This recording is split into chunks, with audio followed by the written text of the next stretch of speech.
You're listening to Arsenal Pass, a flesh and blood podcast for players by players, and all about strategy, leveling up, and the latest news in the world of Wraith. Welcome to Arsenal Pass. Hello everyone, welcome back to Arsenal Pass, episode 133. Hayden Dale here with Brendan Patrick. Brendan, just coming off the back of calling Dallas, you were casting over the weekend. Yeah. How's your weekend? How's the calling? It was really good. I've got a nice set, not a set, but a nice case of post-event depression. So these events, I mean, they're just so high speed, you know? It's like 12, 15 hours of just go, go, go. And then you get to the Monday, Tuesday, and you're just like, what the hell is normal life? It's just so boring. Anyway, great weekend. It was a blast to cast. I was really impressed with the level of play of the players that we got to witness on stream, especially in the top 8. I saw some of the best matches of Flesh and Blood I've ever seen, and it was really cool to talk to some of the players, you know, for example, Matthew Vore, and just listen to the knowledge that these players have. I was just blown away, to be honest, both by the level of play, how prepared, articulate, and just good Flesh and Blood players are now. Like it's very intimidating from the casting seat and thinking about coming back to playing tier 4 events and now having to play against these players. Like the playing field has definitely elevated quite a bit. Yeah, I mean, I think I'd say the same. Although, don't say yourself short. I think when you're in the source, so to speak, you know, I think you get to these levels. I've seen that from you time and time again in previous formats. It's just, you know, you took the semi-retirement route. Yeah, I mean, I just remember listening and watching, and I was just like, shit. But I was talking to Matthew Vore. I'd never spoken to Matthew Vore before, apparently, named the Better Vore brother. I think it's a little bit of a meme. But wow, just so solid on pretty much, you know, all the thesis for the deck, the reasons he was playing, the lines he was taking. I was just really impressed by the Dromai players in particular this weekend. A very hard deck, very complicated deck, and it was a treat to watch them navigate those matchups. Yeah, Dromai finally having kind of the breakout. I mean, not that breakout's probably the wrong term, right? Because it put 2 copies into the top 8 at Pro Tour Baltimore. But I know I was listening to some of the coverage, watching a little bit of the coverage, and it was a point where you talked about how poorly Dromai has converted. And I got to say, it hasn't converted as poorly as maybe I thought you were making it out to be. I mean, it has not, you know, it's not quite Prism levels of ProQuest season 1 levels of conversion, but definitely Dromai has ebbed and flowed in terms of how well it's performed, and it has often underperformed its conversion from Swiss to top 8, right? Yeah. But not in the last few weeks, and particularly, obviously, was it 4 copies in top 8 this past weekend? It's 4 copies in top 8. So when I was talking about that, I really wanted to point out the dichotomy between the conversion of Dromai on this weekend and in Taipei versus before, because although it's not as bad as Prism, it's just absolutely ridiculous. Like Dromai was one of the best converting decks at day 2 at 40%, I believe, or something, not 40%, but it was tied with Lexi in terms of conversion, and it put more copies into top 8 than Lexi. So this narrative, or this pattern of Dromai being a deck that is only for a few select players and specialists are taking it to top 8s, etc. It's like in the data on this weekend, it was absolutely not the case. Dromai looked like, I mean, if you just looked at the data, had no context of the past few weeks or few months, you would say Dromai is the deck to beat. I mean, it performed super well. Yeah, and you are right. I mean, it did have a better conversion than Lexi. It had the exact same amount of decks in day 2. Is that right? Yeah. No, it had the same conversion. Sorry, you're right. It had the exact same conversion, 40% conversion. So I think you know, it's going to be interesting because this meta is about to drastically shift. We have Melbourne next weekend, sorry. There's a week gap. I think we have a couple of Battle Hardens this weekend. And then you move into Lexi leaving the format, hitting Living Legend, of course, officially hitting Living Legend this past weekend. And then you move into, is just Dromai the deck to beat? So I mean, we'll get into all that and kind of the main topic of the pod. We're going to talk more about Dromai. We've talked a lot about Dromai over the last few weeks. We can talk some more about Dromai, but we'll talk about Lexi. We'll talk about Bravo. We'll talk about maybe the meta. Because I heard you asking this question to people on the weekend, Brendan. What does the meta look like post Lexi LL? So we can get into that. But yeah, I guess first of all, Weekend Flesh and Blood. you've been at calling Dallas. Any other kind of call outs you want to make about the weekend? What else did you do other than being in the booth? I was pretty busy. So Sasha came out the week before. So that whole week leading up was pretty crazy. I just want to shout out my favorite memory of the entire weekend. It's not going to be what y'all think. So my favorite memory is that Mansant has a camera that he can walk around the venue with. Totally wireless, great quality, etc. Anyway, he's like, let's do a walk around. So he goes to do a walk around at the tables, start at the low tables and make over to the high tables. And as we're coming across, we pass Peter Budensek. Peter immediately on camera loses his game, extends the hand, and Peter's very famous for a few things. One, he's famous for playing Kano, and two, he is very famous for telling bad beat stories. And I shit you not, Peter loses his game, looks up the camera. By the way, it's muted. You don't have any sound, and you can see the hand expressions and him start to tell his bad beat story. He starts going through the lines and going through the turns. And if you know Peter, you knew exactly what was happening, and it was hilarious. Well, Peter needs to stop taking Kano to large events. He didn't take Kano this time. He took Lexi. So, yeah, it was a very animated bad beat story. It was so still funny. Got the bad beats. Nice. Well, for me, I played a Pro Quest this weekend. I didn't make it out to Dallas, unfortunately, as much as I would have loved to. Played a Pro Quest this weekend. I played Dromai as well. I've been playing a lot of Dromai recently.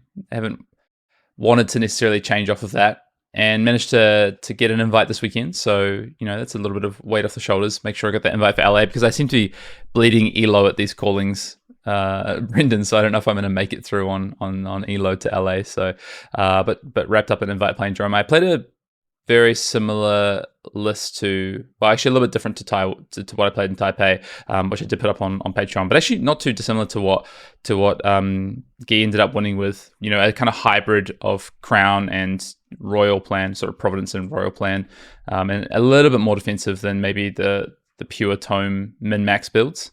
And I really enjoyed playing that. I think that felt a lot better this weekend. So played a 6 round. It was a big Pro Quest actually for I was just about to ask Sydney. you. I was just about to ask you. 41 or 42 players, which is nice. A lot of Pro Quests I think recently have kind of dipped on numbers, which has been, a lot of 5-round Pro Quests. So it was nice to play a 6-round Pro Quest. Actually lost round 1, and then managed to win the rest. So yeah, and my top 8, you'll love this top 8.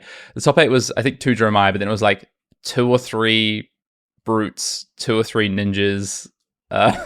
So I had to play a Leviathan in top 8, and then a Katsu in the semifinals. And then it was a Reiner in the finals as well. So, which we ended up doing a prize split in the final. So, yeah. I actually wanted to play that matchup though. I was fine to play that game. I have a plan, Brendan. I have a plan for Brute as Dromai now. After getting monstered on camera multiple times. You've been. Everybody. There's people keep saying Brute for Worlds because Brute is this class that's seen as like it's got could be good into Dromai. I feel super confident, and we can get into this later, that Dromai will have a way to beat Brute. I just think that Brute is not going to be good enough, and Dromai will be it. Dromai is like a freaking Rubik's Cube of end games and ways to win the game. It's just such a crazy deck. The reason why I want to ask you about the attendance at your event is I saw on Twitter that the Pro Quests in the United States were quite low. Some people were saying like half attendance from Road to Nationals because, obviously, I guess the Flesh and Blood player base is very, very over and fatigued of this classic constructed format. And having that sort of stay in the Pro Quest season, I think some people are opting out of it. That's what I saw anecdotally on Twitter. I just want to see if it was represented in APAC as well, but it sounds like it wasn't. No, from what I understand, the first couple of Pro Quests have been, in Australia at least, have been up on numbers, which is super exciting. So, 40 players here. I'm not sure how many players were at the one the weekend before I was in Taipei, but, I would wonder in the US whether calling Dallas had any impact on the turnout for players. But I've got to ask you a question on the back of that, Brendan. Less players at the calling Dallas than at the calling Taipei. What's going on there? Yeah, it wasn't high. Because we talked about this the other week. The other week, and you're like, I was like, 284. You're like, yeah, that's right. Yeah, but we're expecting at least 400 at Dallas, and I was like, oh, wow, okay, that's. I mean, yeah, it's never been like that. Obviously, that wasn't highlighted much on stream because that's a pretty embarrassing number to have at a calling. To be honest, especially at probably the most objectively the most central place in the United States, probably one of the easiest places. Biggest city in the States. Shut the fuck up.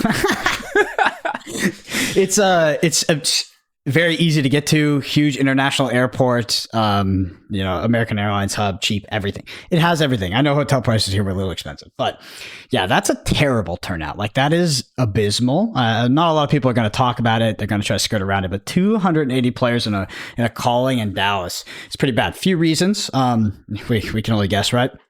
Calling Dallas should have been a limited calling. No reason it should have been a class constructed calling. They probably should have gone to the extent of even retroactively changing it. We tried to hype up the class constructed metagame of the calling Dallas as much as possible, but the fact is that one of the main culprits or the main narratives around that tournament, which is Lexi, is irrelevant for the upcoming World Championships tournament. It's why you heard that World Championship narrative get pushed so much on stream.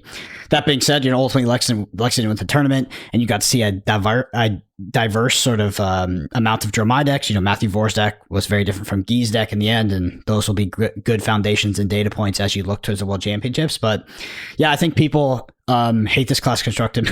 I mean, hate is a strong word, but dislike it. Think it's irrelevant to in lieu of the upcoming Tier 4 event. And yeah, that's probably what happened. I can only assume. So this is the downside of Living Legend, right? This would be an example of Living Legend not being great, because ultimately, and you and I both agree on this, Hayden, Living Legend has been, although an imperfect and not very intentionally designed system, it has led to the best changes in Flesh and Blood class constructed.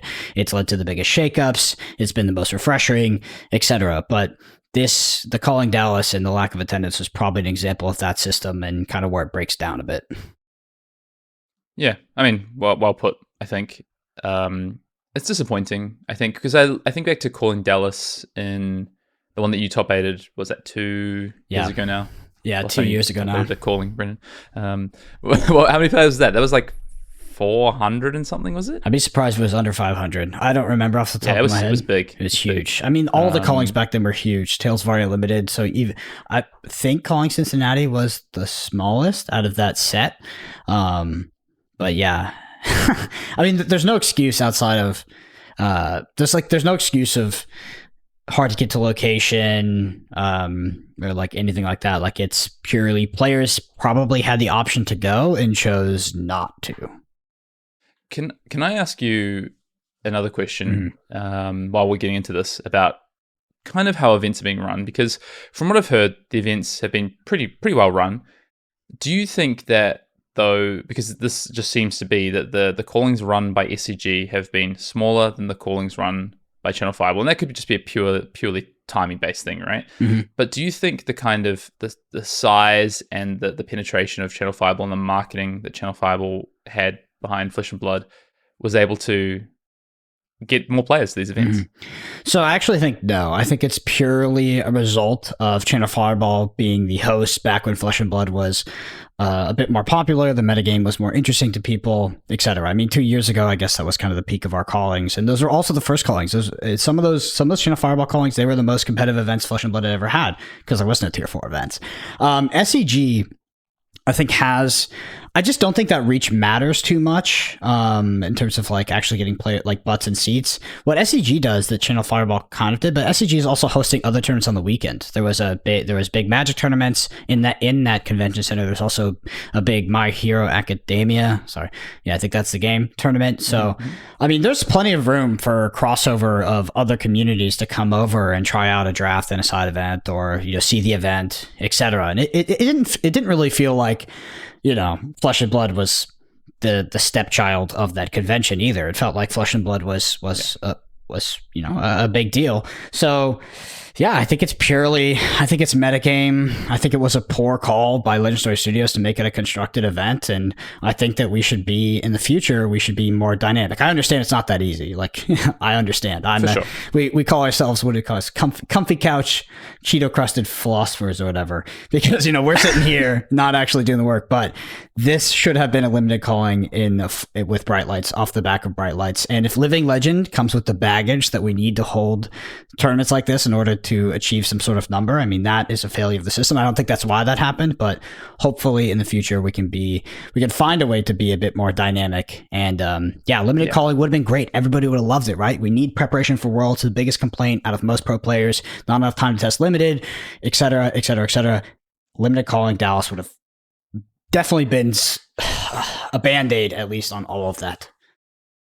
Yeah, I also just think a new set is a great time to have a limited calling. We saw that with Tales of Aria. I think those callings were super successful, and there was obviously some complaints about that format down the road, but people had a great time and people really want to be at those events. And, there will be a limited calling for this limited format, Bright Lights, but it's going to be at the World Championship. So it's not necessarily the most accessible for everyone. And it comes at the time that people will, a lot of people will still be playing in the World Championship. I don't think at the World's Championship there's a cut today too, right? So a lot of people decide to play on. And, regardless, I do think a limited calling would be, I want to see more of them personally. I want to see more limited callings. Yeah. And I think, especially at the start of a new set, and when a class constructor format is actually not going to be that relevant because of a really big impending Living Legend change. And I get that's hard to forecast that, right? You talked about that just before, but there could have been some potential to changing a format is hard. Deciding that actually we're going to change this to limited and people have already booked like that might not be the thing to do. But a little bit of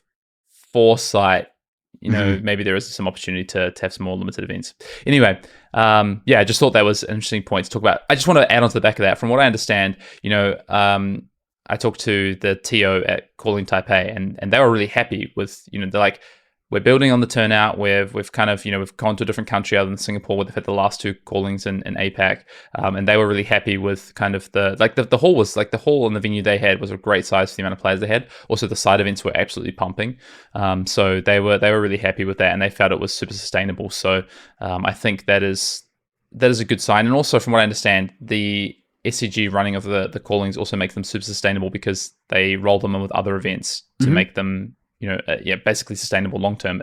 Same kind of, I guess, premise they took with how they have started to run MTG as well. Come back to doing MTG events. So it's good to see. It's really total. It's not all negative. I just want to say that. That's all. Total tangent. But I'm really interested to see what those conventions become in a year or two. Whether there's like 10 games, like there'd be 10 major tournaments, because it seems like SEG is evolving into that brand. Maybe Channel Fireball is to an extent as well, as like where they will have multiple games, multiple tournaments going on. This age of TCGs, there's a million TCGs coming out, and they all got to pretty much compete for organized play, because if a TCG doesn't have organized play, I don't know. At this point, I think it's just a shitty board game, to be honest, unless it does something very unique, right? Because there's a space for CCGs and tabletop gaming, but I agree. Yeah, I don't know. That's a whole other can of worms. We'll see. All right, let's get into the news. Top of the news. Goodbye to Lexi. Do you want to read out the obituary for Lexi, or are we keeping that for another week? Keep that till it's officially gone.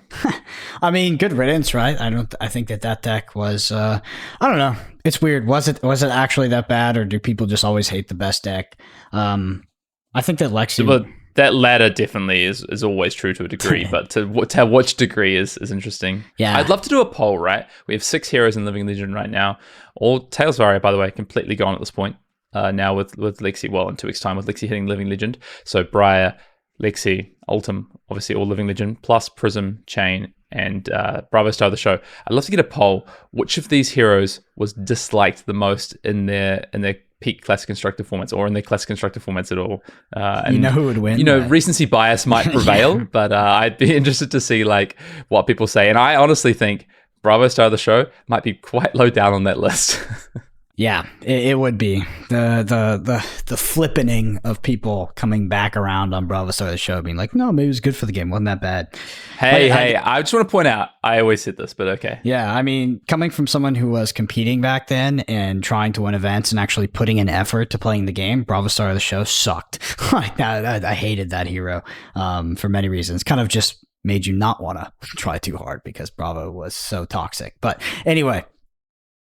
No obituary for Lexi. I think that Lexi was a deck that I was happy to see go, to be honest. It was a deck that once it became the best deck, I was like, this is the time. This is a metagame where I'm not going to play this best deck. I did do a lot of casting during that time, but if I had been competing, I would have done everything in my power to not play that deck. I think it's boring. To be honest, it wasn't that hard. I mean, I've done it this whole maybe this whole time. Dromai needs a ban. What's the best deck the whole entire time? I tried to Rick Bull people again, by the way, Hayden. I like to do that on Twitter. Classic. That's quite cool. I noticed you dropped about 400 followers the other day. Yeah, well, what happened is they changed the way the links display on Twitter, so I can't do it with the disguised link anymore. But I was trying to say, after casting this weekend, I'm convinced Dromai needs a ban pre-Worlds, and my Rick Roll didn't work. So, sorry. Yeah. Sorry to all my Rick Roll fans. I mean, yeah. I want to say, just on the back of calling Dallas this past weekend, congrats to Guy Cohen.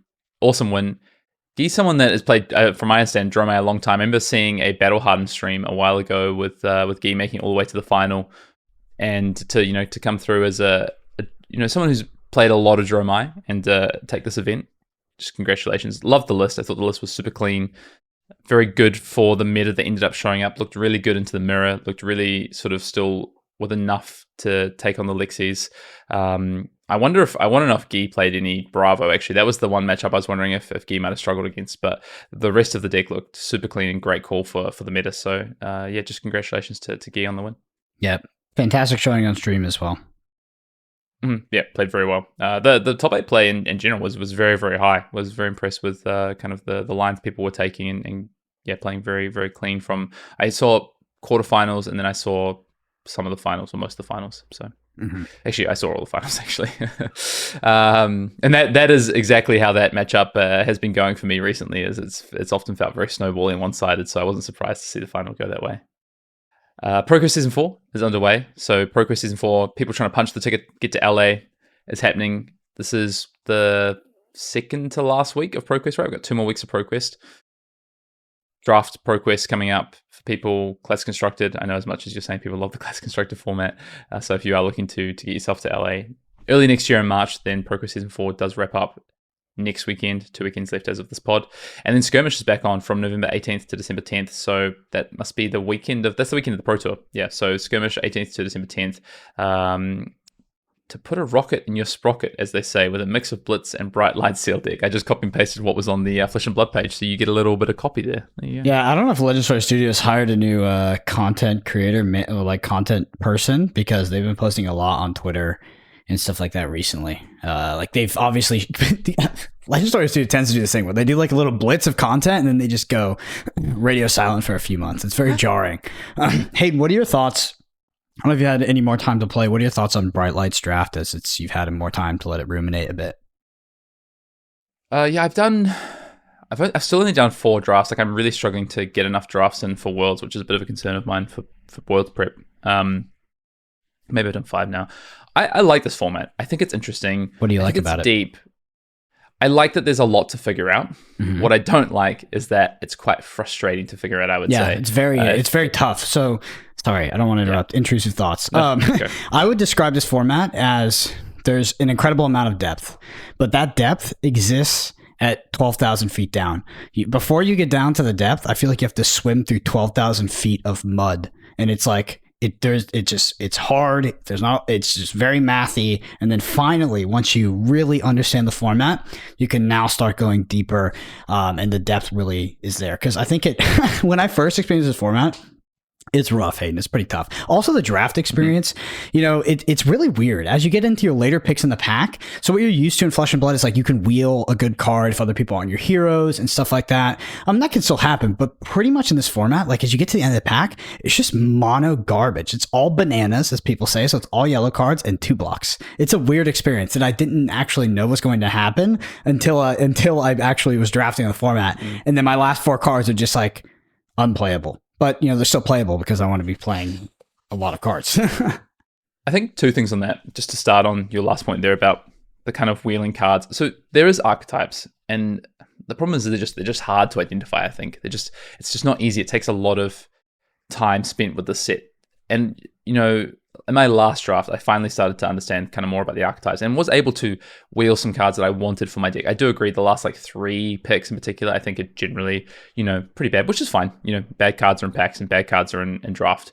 And I think that kind of adds to the dynamic of how Fatigue plays into this format.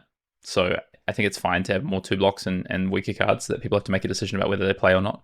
But kind of picks sort of, 9, so on the wheel, 9 through 11 to 12 in particular, I think are quite interesting. And I do think there is this ability to, particularly if you've identified the archetype and identified an open archetype wheel things. So for instance, say you drafted Dash and you get the opportunity to wheel a blue item, crank item that's going to be relevant to your deck, or even a red one potentially, or even a yellow one. I was going to say you're wheeling blues and reds. What the fuck? Well, if you pick 9, there's still there's a few. There's still 6 cards left in the deck. It's right? likely to be an item more than anything else too. But there's there is other cards, right? There's you can wheel galvanized cards depending on it just depends on the archetype and what people go into. And I think as people identify archetypes more and don't just mono take boost cards, I think you will, because I honestly don't think that's good. I think people will find kind of that the wheel is more interesting and the draft itself is more interesting. But it is more complicated. I just want to say as well on the idea of kind of this 12,000 feet of stuff to get through. The problem is I think the draft experience for Bright Lights, when you're learning and when you're trying to understand what it looks like, results in a lot of the same things happening. Because it feels like you make 10 different decisions maybe over the course of your, say you do 4 drafts and you do 12 games of your 4 drafts. That's basically what I've done so far. I would say I've made about 10 to 12 different kind of decision points that I think will be relevant. And about 8 or 9 of them have ended in the same thing, which feels a little bit like banging your head against a brick wall. I've been damn it still ends in the same way and not in a positive way, not the way I wanted it to go. And some of that is definitely revolved around fatigue. I do this thing, I make these decisions, and they feel like I'm getting to the same result. It doesn't feel ideal. But then I've had a couple of things where it's been I've learned this piece about how I maybe want to build my deck or how I want to approach my game plan or approach how to use the hero, and it's ended in a positive. The game has looked it's moved away from fatigue is basically what I'm actually going to say. It's moved away from fatigue, and that feels really beneficial and quite interesting. But to get to that point seems to take a while, and there just is a lot to learn about this format. So that is one part I like about it, but the frustration on the other side is the part that I've disliked about it so far. And I'm not going to get that many drafts before Worlds, which is ultimately disappointing. So I had the pleasure and the pain of playing in some pretty high level draft pods, basically all calling top 8ers, Pro Tour champions, world champion, etc. And it was tough. And it was very abundantly clear that I was washed up in that form. I would say the higher level the pod was, the more fatigue oriented it was. I do think that the other heroes are fine, and you can play them. I do think Dash is a little bit live the dream, but the more I played there, it was for instance, I was playing against Michael Yasker, top 8 of the recent thing, and I was playing Tekla and I picked some of the battle worn equipment. And he was like, "Oh, I flip it." And he's like, "Oh, nice. You have 3 less 3 blocks in your deck." I was like, "What?" I was like, "Huh, that's correct. That is correct." And it was just it's just so mathy. And I do think that there's a ton of depth because of that, but it's really tough. It's really tough at the beginning. And I remember Michael Fang, I could constantly hear him next to me. He had a good record, by the way. Was just like, "I suck at this format. This is so hard. I suck at this format." It's tough. And so my friend Sasha as well got a lot of drafts in and inside events and was able to play things like Dash.io to 3-0s and some Max and things like that. And the feedback I got from Dash.io is that it's playable. I mean, some of those items are really powerful, but it's just way higher variance than Tekla Vossen because if you just don't draw there's some games where your ceiling is crazy high because you draw your items in a better sequence, and there's some games where you don't, and you just get absolutely stomped. Yeah. Mm-hmm. Yeah, so interesting format. I'm really keen to see where it goes at the World Championships. Super, super keen. It's going to be a pleasure to watch. I'll say that. Yeah. Well, I'm hoping to find out how I want to draft in the next few weeks. So I need to work that out. Need to find some better players than me to teach me. Let's move on. Commander Cookout. Got 2 questions related to each other actually this week, and it's related to limited, so we can kind of answer these questions and move on to the main topic. But this comes from the Arsenal Pass Discord. If you do want to get your questions in for the Commander Cookout, you can do so either on the YouTube video below. We do have a YouTube version of this if you're listening on audio platforms, and you can drop your question in the comments. Let us know it's for the Commander Cookout. You can email us at arsenalpassfab@gmail.com, and if you're part of the Arsenal Pass Patreon Discord, you can drop your questions in there, like these 2 questions come from. So we have a question from Tattledown and then from Sigma. So the first question is, as the calling at Worlds is going to be sealed with Bright Lights, I'd like to ask you the following. How do you go about sorting the cards from your 4 packs e.g. by archetype like Evo, something like Hyperdriver or Scrap, etc. And based on what factors do you decide for the hero you play? And then Sigma kind of follows this up and says, following this, I would love to understand what the best cards to open and when to flip to any of the heroes as the set might introduce a higher difficulty in evaluating cards for each hero, making its choice difficult. I'm happy to take the controversial take here, which is, yes, I sort them based on archetype. I think that the hero that you decide to pick is sort of based off what you open, but should be overwhelmingly Teklavossen and sealed. And I do think the best cards to open are Evos to support Teklavossen. There's cards that go with that, of course. Like you want good boost cards, you want scrap cards. There are overperforming cards, but I mean Taipei had a Battle Harden that was sealed. Do you remember what the 8 players qualifying were, Hayden? What hero they played? Were they all Teklavossen? Every single one of them is Teklavossen. Because of the fundamental we talked about before, can you play a dash deck? Could you open the most broken or the most powerful dash shield ever and make that happen? Maybe.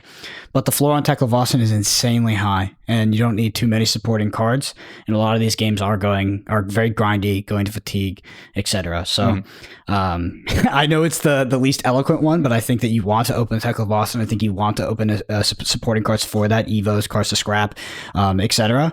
And I think that, yeah, that's, if you're looking to compete, you're like, hey, how do I win this Battle Harden? That's my level 1. Yeah. I think the go-to default is going to be Teklavossen, but you need Evos to do that, right? So I think when it comes to what Tattledown's asking about, how you split out your cards, I think the first thing is I really want to, first of all, I look at, because I agree, yellows are pretty weak in this format a lot of the time. You just want to cut them as the cards you cut Bananas. first. So That's what we call I do sort by pitch value first. So my reds, my yellows, my blues, I will put my Evos out separately so I can see how many Evos I have. And I will actually, when I'm sorting my cards, I will also sort out my attack actions versus my non-attack actions, which I'll then later look at how many items are in there, but that's kind of how I start. And then I'll look through to see, like, what are my power cards? What I'm looking for first when I'm sorting out these is like, okay, what are the cards that are going to win me the game, right? So Evos are cards that are going to potentially win you the game because they're going to put you into the hero to play Teklavossen and give you the ability to play that hero. If I don't have those Evos, then it's going to be very difficult to play Teklavossen, and I'm then looking at either Dash or Max in that case, right? And then when it comes to Dash, the reason I split up my items again is like I need particular items. I need ways to win the game with Dash because otherwise... So Dash has this item that's like, this weapon that's like really powerful, right? And I actually think Dash is the one that can give you the best way to break through fatigue. Honestly, it's not Max. I thought it was Max at the start. It's not. It's Dash because of how you can utilize the item for free to basically get extra damage. But you need the right items to be able to do this. You need some boom grenades, I think, in particular, to push damage points. You need some good attacks that are going to push break points to help you do that. And then you need some items like backup protocols that are going to make sure that you can get back your best cards to continue to push damage or push in-game situations with like an overpower card, for instance. So those are the things I'm looking at. And then when it comes to, I guess, like Max, once I split these cards out, what am I looking for? I'm looking for really good red boost cards and then just a good...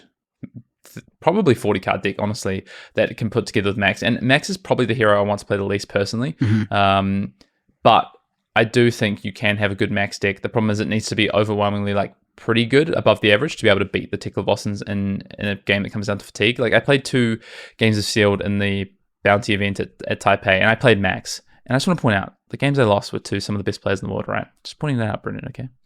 But I was playing a game against Australian national champion and calling Auckland champion Sam Sutherland in round 3, I think. And we literally got down to like the last card in the deck, right? But his weapon at the end actually wins you the game, right? Obviously, that's what Teklavossen does. So you do have to make sure that if you're going to play Max, you have the ability to push through the final damage. And that comes down to the last thing I want to point out, which is the cards I'm pulling out of my reds in particular, and yellows to a degree, is the win conditions. If I'm Teklavossen, those are the Evo upgrade cards, right? These are the cards that can get some sort of buff. And the other cards are overpower cards. Overpower is really good and is really relevant, and you do need some of those, especially in Max, to make sure that you can close out games. So that's kind of what I'm looking at. Also, Max I think is the hardest to play because actually you have to be so careful of your boost. You have to be really careful you don't boost your win conditions. So often you want to kind of like grind and set up kind of early game to kind of trade cards, and then once you know what your second cycle looks like, or you've actually been able to push some damage with overpower, then you can start to boost through. But yeah, it's tough. Yeah, I mean, I agree with everything you said. And my heuristic would be like, the thing is I feel like our part of the Arsenal Pass branding is talking about the other heroes, how to play them, how to get like how to play the whole format. But if I was just going to cut the shit, I'd say you want to play Tekla-Vossen, the vast majority of people are going to be playing it, and if you open Evos, it's better than not opening Evos. That's just how it is in this format. This format is the most polarizing sealed format I've ever seen. More polarizing than Briar, in my opinion. And Tales of Aria was literally No, Tales of Aria. Tales of Aria sealed. You would literally take your Oldhim cards, take your Lexi cards, and put them to the side. And you say, do I have a playable Briar deck in sealed? That was it. And if you didn't, then maybe you would consider one of those heroes. Or you just put bobbles in your Briar deck. And this format, I have played sealed, Tales of Aria sealed post the errata. I'm talking pre-errata. Yeah. So this format is not that, but it's pretty freaking close. It's pretty close. Tekla-Vossen is the best hero by a large margin. He's just yeah. I would sort by archetype. I would look to play Tekla-Vossen. I would play it if I could. And if I had to play anything else, it'd probably be Dash. I do think that Dash is good. I do think that Symbiosis Shot is a freaking phenomenal weapon.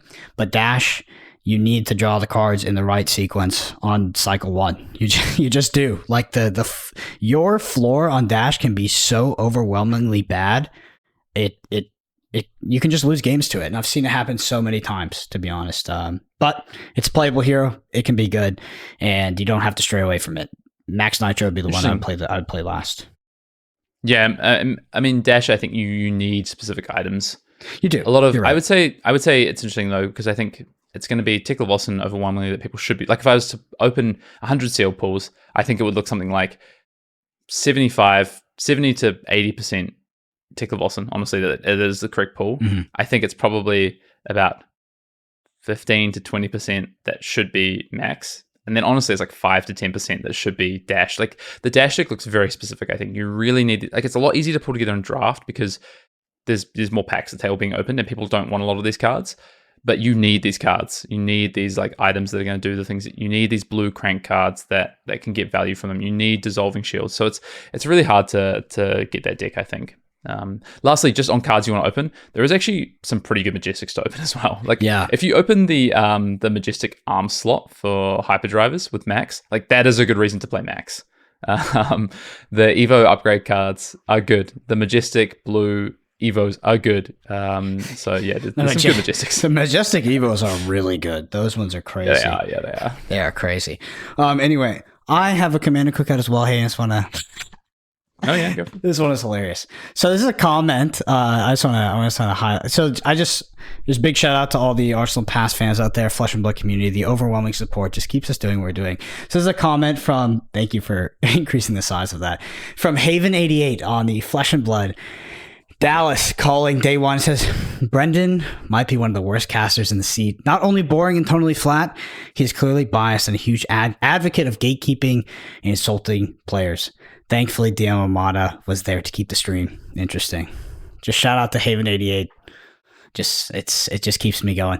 That's a DM Amada burner account for sure, dude. I wanted to actually use this comment to shout out Nick Butcher. I actually think he did such a good job. I was really impressed. So I didn't think that Nick Butcher would be bad, but he was really good. Like he was phenomenal. I think in the world, like the finals was much better because of him. The insight that he was able to give us on that mirror specifically was an actually treat. So shout out to Nick Butcher hopping in the booth multiple times, and yeah, was awesome to have his Dromai knowledge for that final matchup, and probably one of the more educational matches you can watch from coverage in Flesh and Blood, because there was such a specialist in the seat there. So recommend you check it out. And yeah, shout out to Nick Butcher. You probably should have played the event, bro. You're pretty good. Yeah. I mean, if you make it the finals of a calling feeling pretty unexcited about your list, it's a pretty good start. I just noticed as well, this Haven88, they have 11 subscribers apparently on that screenshot you sent. So I'm just clicking in. Oh yeah, well, DM Amada DM. Yeah, like I don't know what's going on here, man. The DM Armada brand account. Hey, look, I was listening to the coverage. I thought you did a great job, as always. And honestly, I think, just as Nick did as well, I think one of the most important things that yourself and Nick on this weekend as well brought to coverage is kind of some of that more in-depth knowledge that, you know, like, don't get me wrong, love Demon Mata, love people like Sam Burn. Tanner was on as well. I think, the kind of difference between, and people might not know this, having maybe not the kind of behind the curtain sort of thing. Generally you have someone who's there to run the play-by-play, and then you have someone who's there to give the analytical side, right? That color commentary to what is happening in the game, right? Like, what are these players thinking? Why are they doing this? Break it down, right? And it's so important that you have both roles. And I think for a long time in Flesh and Blood, we had a lot of people on the play-by-play who are fantastic at it, but maybe we lacked a little bit of that really in-depth professional player knowledge, honestly, the competitive, the top tier player knowledge. And so it is nice to have more of that. You've got people like Ethnic Smoke running that sort of piece of it as well. So it's just nice that we can inject more of that. I think you were the kind of first to come in and do Worlds commentary last year with that kind of mindset, and it's been great. Yeah, it's a hard pitch for those players because most of the players that can do that, the level that Nick did it in the final, they're playing. Should be playing. They're playing events. Yeah, and yeah, I'm pretty sure that and Hayden and I talked about this after the World Championships. I'm going back to playing events for multiple reasons, to be honest. But yeah, I think I'm going back to playing. It's just it's such a better deal for us, especially in the context of Arsenal Pass and like what we do. I think that I was able to have my chance, and it was great. But I want to go back to playing Tier 4 events and grinding with the boys. We've missed you, and I'm done bringing Kane to events. Fuck that here. Okay, hey, mark this timestamp, everyone. And hey, look, it looks like Haven's going to get what they want, Brendan. So. I know they win ultimately. Let's move on. Let's talk about main topic, calling Dallas this past weekend. And you know what? I think we've talked a lot about this metagame. It's soon to be irrelevant, so we don't have to spend too much time on the metagame. We can also start to talk a little bit about the future post Lexi. But yeah, we can do that. But let's just quickly break down Dallas. And, we've got the kind of, let's talk about meta first of all. You talked about the top of the show, the kind of conversion of Dromai and Lexi. And really, this was I think few surprises, a 2-deck event. Mm-hmm. And I think probably for the last few weeks, I've talked about this. I said a couple of weeks ago when Tarek was on, I was like, I don't think you can bring any deck that isn't Dromai or Lexi to an event right now and feel confident that you're going to be able to take the event. Unless you can find a deck that beats both. And I've not been able to do that. Most people have not been able to do that, it seems. So surprise to very few people to see 4 Dromai, 3 Lexi, and 1 solo dash. Again, a dash specialist, Merrick Kemp. It's the dash specialists that keep putting the dashes into these event top 8s. And then, kind of from a representation standpoint, 280 players, 58 Lexi, 45 Dromai, 30 Bravo. That was kind of the third deck, right? And how did Bravo get on the weekend, Brendan? I mean, I don't know how you guys want me to phrase it. Bravo sucks. Bravo is back on the train. I know. You guys can all bring him to day 1, but I promise you're not going to convert. It's just like you're not bringing him to day 2. Yeah, you're not bringing him to day 2. The Heroes is bad. And yeah, I understand there's going to be outliers. People are going to perform with it. Pablo Pintor, he does a lot. But even Pablo will say, and Nick said it on stream, and I agree with Nick. Bravo might have been well positioned for the weekend because the Lexi players cut out their fatigue package. They cut out their abyssal whatever quiver, and then and they cut out their fatigue package. So yeah, you can surprise people. But Bravo's Flesh and Blood fundamentals and his Flesh and Blood fundamentals underrate. You're fundamentally underrate. You're just not going to compete against like this Giga Chad deck in the form of Dromai. The thing is, what I realized, and if you watch the calling this weekend, what you will realize watching Dromai is that we progress through the match and we start talking about what cards does the opponent need to worry about. It's actually the whole fucking deck. It's crazy. Everything, the deck is insane. Like the amount of threats that the deck has in the early and mid game. And then Dromai is just this 3D chess Rubik's Cube in terms of like winning games, right? Ghostly Touch, Burn Them All, Tomotai, whatever, Loop Nourishing Emptiness. Like it is hilarious. Like use Dust. Like the amount of ways this deck has to actually win games against decks that are supposed to counter it, finish out end games, be one of the most aggressive decks out the gate. Like it's so good. Maybe Lexi can beat it down, but Lexi's gone. I just think I was just so impressed, and I consistently found myself dumbfounded by how strong how threatening every single card in that deck was. Mm-hmm. Dromai is beatable. I just want to point that out there. It has weaknesses. It has a fair few of them, I would say. First of all, there's a big green guy by the name of Reiner. who I know you said at the top of the show you think there's ways to beat Brute, and I do agree. I think the deck has to look quite different to be able to do that. And Reinhardt also can make sure that they are not ticking for Dromai because it's a good matchup. They can tick for it. There is quite a few cards they can play that really, how does it feel to maybe play, I know Nick talked about this on the cast, Cadaverous Contraband, play, 4 or 5 tomes, or maybe play multiple rakes, for instance. How about 5 or 6 Blood Rush Bellows? How does that sound? Cadaverous Contraband can also do work in Reinhardt. So I want to ask a question, though. What about the ninjas, though? I gotta ask about the ninjas, because people, level 1, how are they gonna try to beat Dromai? They're gonna bring Katsu and Fai. And Iyslander's always gonna come back. But how does Rhino deal with hyper-aggressive Katsu and hyper-aggressive Fai? Like, is that a good matchup for Rhino? It doesn't deal with it. I don't know, but my experience in all of my time playing Rhino is like just the ninjas are just a puzzle that are just it's on not a fundamental puzzle. level. It's just a kick in the stomach. Puzzle, just on a fundamental level. Like, just the way you win that matchup is you draw the overrate side of your deck and you draw it very quickly. That's how you win that matchup. Otherwise, you're in trouble. But even if you do draw that, the on-hit effects from them make it very difficult to get those off because you need larger hand sizes when you do draw your overrate cards. So it's a tough one. I mean, I've tried different. There was that Goliath Gauntlet event this year, or maybe it was the first one. I can't remember. I played Rhinar, and my deck involved me playing. Must have been the first one. Involved me playing Life for a Life, and a club plan to try and like actually be able to consistently try and outvalue these decks, and it's so difficult. So it'd be interesting if but Dromai also has trouble with Fire. I think Katsu not so much. Honestly, I think Katsu is actually kind of an even to somewhat good matchup for Dromai. It's somewhere around that 40 to 50 for either side. But Fai is definitely tough, especially if you lose the dice roll. If you lose the dice roll and Fai gets to go second, it is very difficult, I think, for Dromai, unless you kind of get the nut start. I want to talk about one deck in particular for Dallas. The deck that I thought was going to have another good showing this weekend. It seemed like, I said just before, how do you find a deck that beats Lexi and Dromai? There might have been one, Azalea.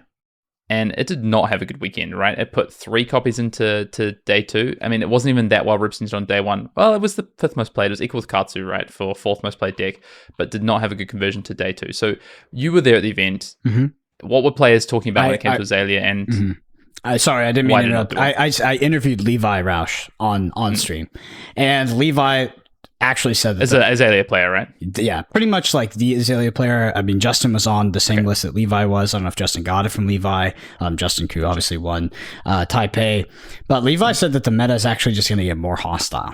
He said that Azalea had a good matchup into Lexi, and a reason to bring Azalea to one of these tournaments was because Lexi was the most represented deck, and it had a decent matchup with Dromai. But Levi also believes that Dromai can easily tech to beat them, and that a lot of cards that were in his deck were some of them, not a lot of them, but some of them were surprise cards. And now after Justin won Taipei, and he was interviewed on stream, it's like those cards are not going to be surprises anymore.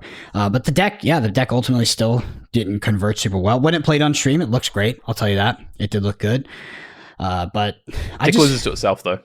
Exactly. And I also don't think it's a very dynamic and flexible deck, right? I don't think that you can bring an Azalea deck that can beat Bravo, Katsu, Fai, Dromai, Iyslander. Like, it can't cover all the bases, right? Which is fine. It's a fine metagame call. But even Levi, who's been playing... Levi has played Azalea in the most hostile Azalea metas that have ever existed. Played them into Oldhim, etc. Might have beat up on some Briars, but then we watched him beat Michael Fang on Oldhim in a stream at Battle Hardened in Ohio. So he's played it at the worst times. And I asked him, I was like, "Are you locked in on Azalea? Because it looks like it's going to be pretty good." He said, "No." It's like, it actually looks like it might be worse, and I'm definitely not locked on Azalea. So if Levi's not playing Azalea, I don't know how good it's going to be extrapolating outside of this format. Yeah. Okay. It's interesting. I think we can kind of move on to what that means post Lexi. But I just want to point out before we do so, Lexi for 2 weeks running at top tier events, callings, has not put a deck into the finals. So I'm just going to put it out there. And what does that mean for the way forward and Dromai? Let's start there when it comes to, like, I think we're kind of done with Dallas, right? Yeah. Like that is the top 8. It was kind of no surprise in terms of the meta breakdown. Nothing crazy happened. But we move on. Lexi Living Legend in a couple weeks' time. where does Dromai, like, is Dromai just the deck to beat? Like, Absolutely. Is it just the best deck? No question. No question at all. Dromai is the deck to beat. Does that mean it's the best deck in the format? Not necessarily, but you can't seriously bring a deck to the World Championship or any major tournament if you can't beat Dromai. If your deck can't beat Dromai, you should not show up with that deck, in my opinion. So what does that mean? Like, what? Okay, let's break it down a little bit. Let's talk about Lexi leaving. So Lexi leaving should be good for Iyslander, right? Does that Should mean be good for Iyslander Iyslander. is that back in the picture, or it is absolutely back in the picture, and it changes the dynamic of the format. The first thing it does, in my opinion, is actually not Iyslander. It allows so if you look at it, Lexi's gone, let's say, and Dromai's the best deck. Most people are going to be like, okay, aggro Fai, aggro Katsu. Right. Those are coming back into the format. 100%. Those are going to be aggro decks that will exist at World Championships. But Iyslander will gatekeep them. Iyslander is one of the decks that will somewhat police the amount of reds they're playing, how aggressive they go, etc. To what extent, I actually don't know. But I think that's the sort of first triangle we're looking at, right? Which is Dromai, counters to Dromai, and then a third deck in the form of Iyslander, which still has access to ice, that is equalizing those matchups a bit. Okay. And then where does Bravo play into that? Bravo could show up on the day, I guess. I don't think Bravo's good into Dromai for the same reason. I mean, Dromai could beat Oldhim, which was just a better version of that deck. I think Bravo could be... Bravo's actually can be great into Fai and Katsu, but I would think it would have to be a Fai Katsu dominated meta. Bravo versus Iyslander, I'm assuming, is quite Iyslander favorite. I don't know how much tech they can add. So I think, I mean, I seriously, I'll think for a while until Living Legend takes out a few heroes that Bravo is just not actually a super serious deck. It's a surprise deck in terms of its game plan and its strategy. Like you can take the Oldhim deck, you can cut 60% off of it, or you can Pareto and take 80% off the deck. You can play the 20%, and you can still beat people because it's a powerful strategy, but it's not powerful enough. It's not powerful enough. I don't think that Bravo is legitimate. Is a good pick. Could it put one? I gotta save my ass here. Could have put one player in the top 8? Sure. Is he gonna win the tournament? I would bet so much against that. Okay. Why? I want to ask a question about Dromai and Bravo, because you said just before, it's not a good matchup for Bravo. What's because my experience is that actually it's a pretty close matchup, and if the Dromai hasn't prepared their list, like I looked at Guy's list, and I'd actually, if anyone knows Guy or knows if he played Bravo on the day, love to hear about that. But I was looking at his list being like, man, he looks soft to Bravo here.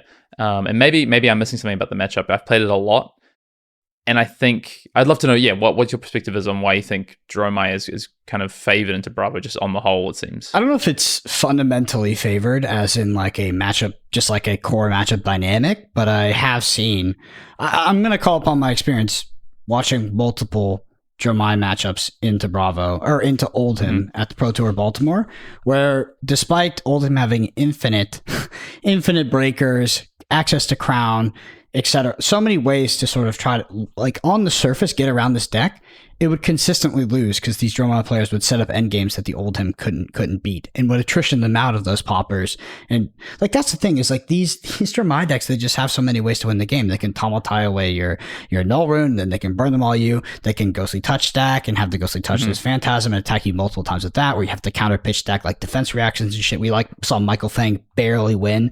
I think it was against Yuha. I don't remember, one of the Dromais in top 8 and barely win because he had it wasn't the poppers. He'd run out of poppers, but actually the defense reactions for when that ghostly touch finally came in. Like it is like, it just seems like the good Dromai players can run circles around these Bravo players. And is the Bravo deck more aggressive to an extent to where they can stop the Dromais from taking them to that end game? I don't know. I doubt it. And I think that Dromai, the question for me is how many cards does Dromai need to commit to the deck list in order to shore up their Bravo matchup to a decent amount? Yeah, okay. That's interesting. That makes sense. I think my perspective with Ultim was that the matchup was so Ultim favored, to be honest, when I was playing Ultim. But that was a shift post Pro Tour Baltimore to a much more like these Ultim decks almost look like a Bravo deck with Crown of Seeds. Like we were playing Red Disable, we're playing Max Red Pummels. Like the deck looked a lot different. I think it was a lot more proactive. Zealous Belting, for instance, which I don't think people were playing at the Pro Tour. So it did look very different, and I think that really changed the dynamic. I think my experience so far with Guardian into Dromai, now Bravo, previously Ultim, is that yes, if you give the Dromai the full game to throw every single rake, every single Ashwing they can at you, and take every single, take the poppers out of your deck, build up those counters on that Ghostly Touch, for instance, which, by the way, a lot of people are not playing Ghostly Touch, which I think makes it very difficult to navigate in game. We saw Matthew Vore on stream with Ghostly Touch navigate the in-game against Bravo, but had he not had that Ghostly Touch, had he been on a Dust plan, I'm not sure it'd be the same situation. But anyway, the longer these Guardian players give the Dromai players to navigate this game set, like, the longer a game goes, the more value Dromai is going to get in a game, and the more likely Dromai is going to win any game, because you get more opportunities to get dragons on the board, you get more value out of your dragons with attacks, you get more life gained back, because eventually your opponent has to kill, pop, whatever it is, your dragons. So the longer a game goes, just in general for Dromai, just the better it is. And originally it was like, but you can fatigue, and it's like, yeah, Dromai can fatigue, potentially, but it is, like you say, the deck is full of threats. It is so hard to fatigue Dromai. So really, the way to attack Dromai is to attack it, is to make them have to pay life in order to develop their board. And that's what I think the better Bravos are doing right now, is they're saying, okay, here's a bunch of red attacks, dominant attacks, pummeled attacks. You have to develop, take life to develop your board. And then I'm going to pop them and then come back with more damage, and don't worry about the end game. So I think that Dromai has so many ways to win the end game. You're right. Like if they are able to dictate the pace of the match and take the Bravo there, if they have the tools, it does seem like it's Dromai favorite. So can Bravo come out of the gate fast enough, apply enough pressure? One thing I'll say is that contrary to, or sort of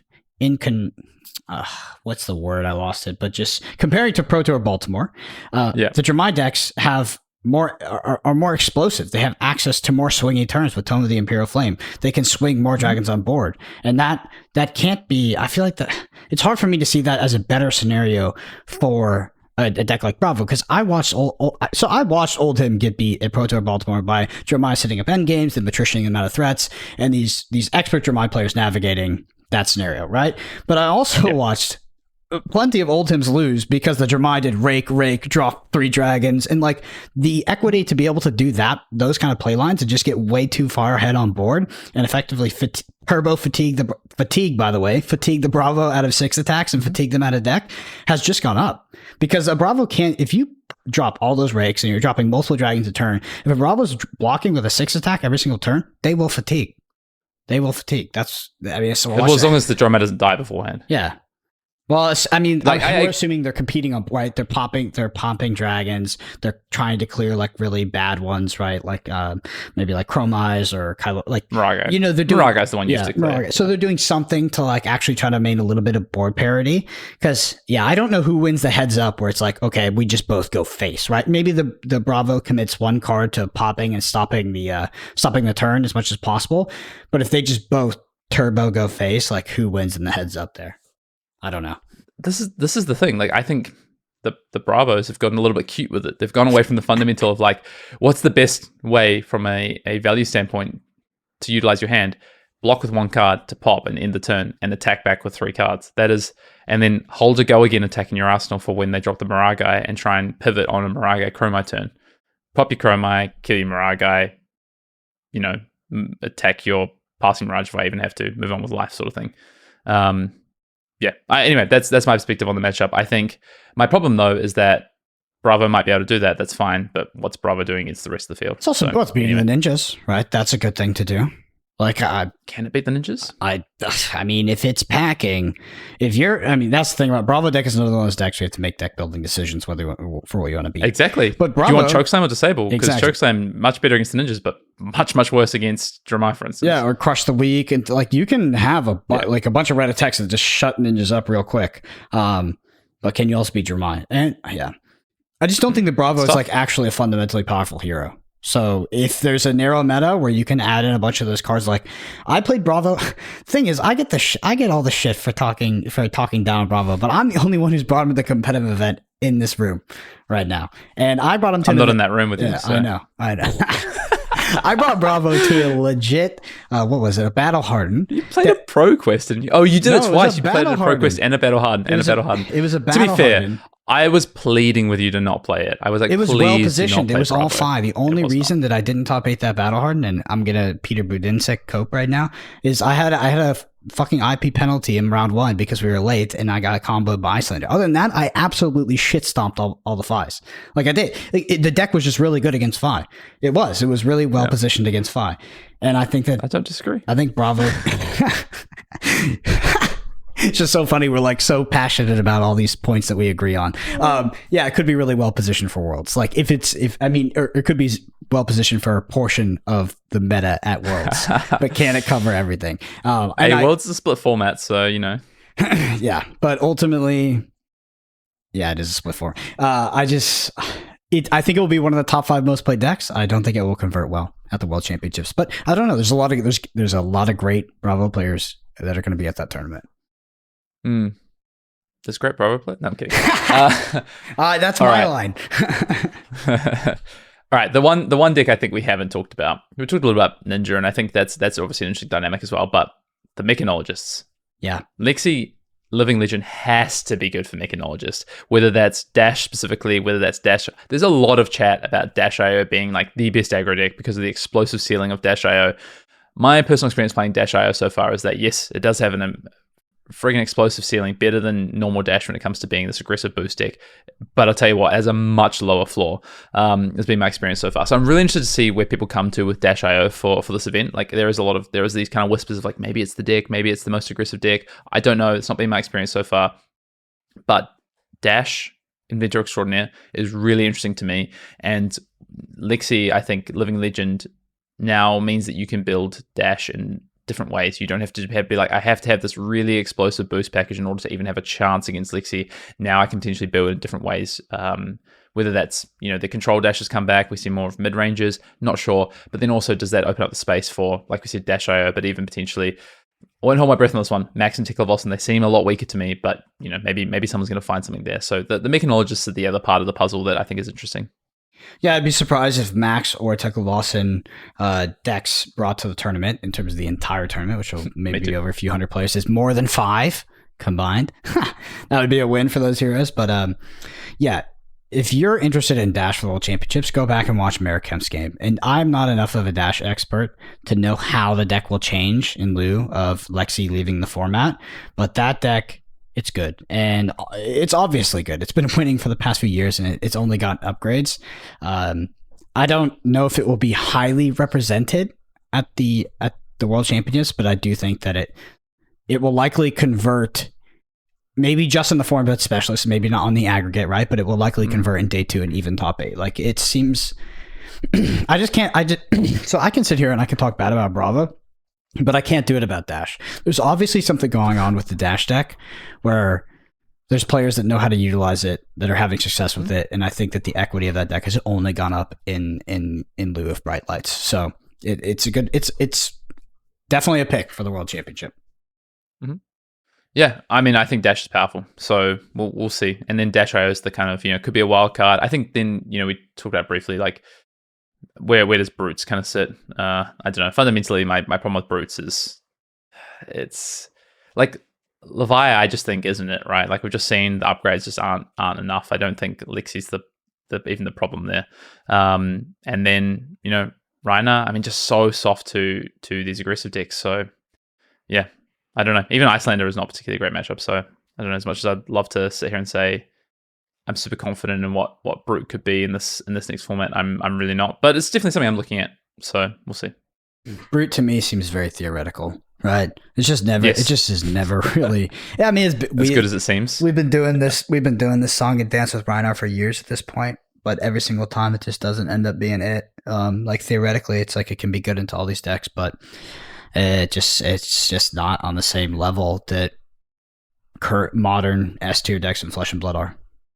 Hey, but it isn't it until it is, you know what I'm saying? So you don't know if you don't try, Brendan. But Elizabeth, we have put some time into that deck. We have devoted resources to that deck.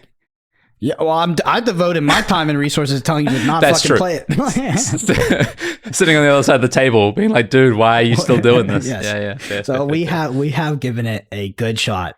A lot of more times than it deserves, and it's just been a theory based deck. Just hasn't really converted in the end. And like you said, the Iyslander matchup is not even fantastic.